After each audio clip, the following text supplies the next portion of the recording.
Looks like it's that time of year again. I have to denounce my Scottish heritage. Just to pretend I'm Irish like everybody else.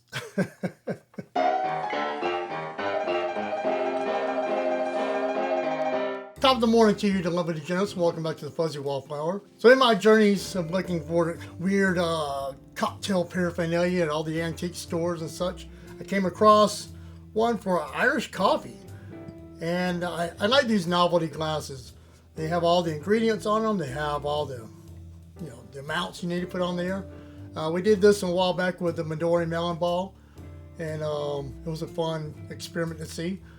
And we're going to do the same thing here. We're going to try this recipe, and then we're going to try the recipe from the people at Jameson whiskey, because it's probably about as traditional as you're going to get. And yeah, let's just see how they stack up to each other. I got a feeling these ratios are a little off because it looks like it's got way more sugar than whiskey and, and a whole lot of coffee. So we're about to find out. As always, I am not a bartender. Do not take this as bartender advice. So let's make a cocktail. All right. So the great thing about this recipe is you make it in the glass, and you can make it with hot coffee or cold coffee.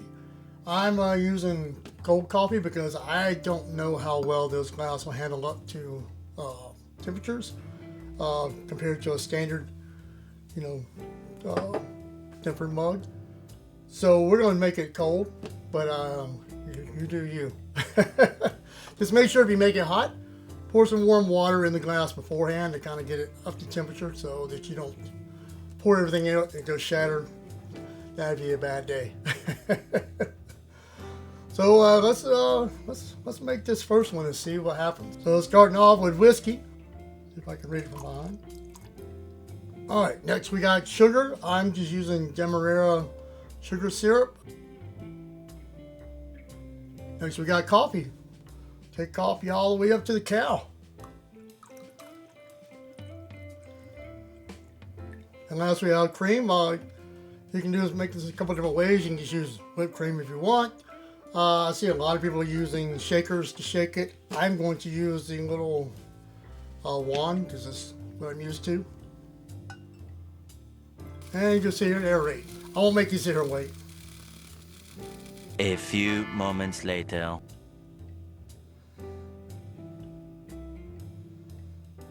Alright. One down. Let's make the traditional one, and then we can do a taste test and see how they compare to each other. The traditional 1 ounce of whiskey. 1/4 ounce of sugar,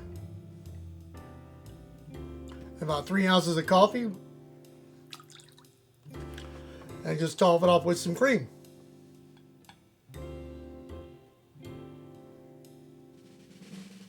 And there you have it. There you have the novelty recipe versus the traditional recipe. Guess I better have them drink it before all the fizz goes down, right? So let's try the traditional as they go by. It's like coffee and whiskey. All right, let's see what the novelty one tastes like. All right, so right off the bat, the novelty one's way sweeter and less alcohol. That's the opposite.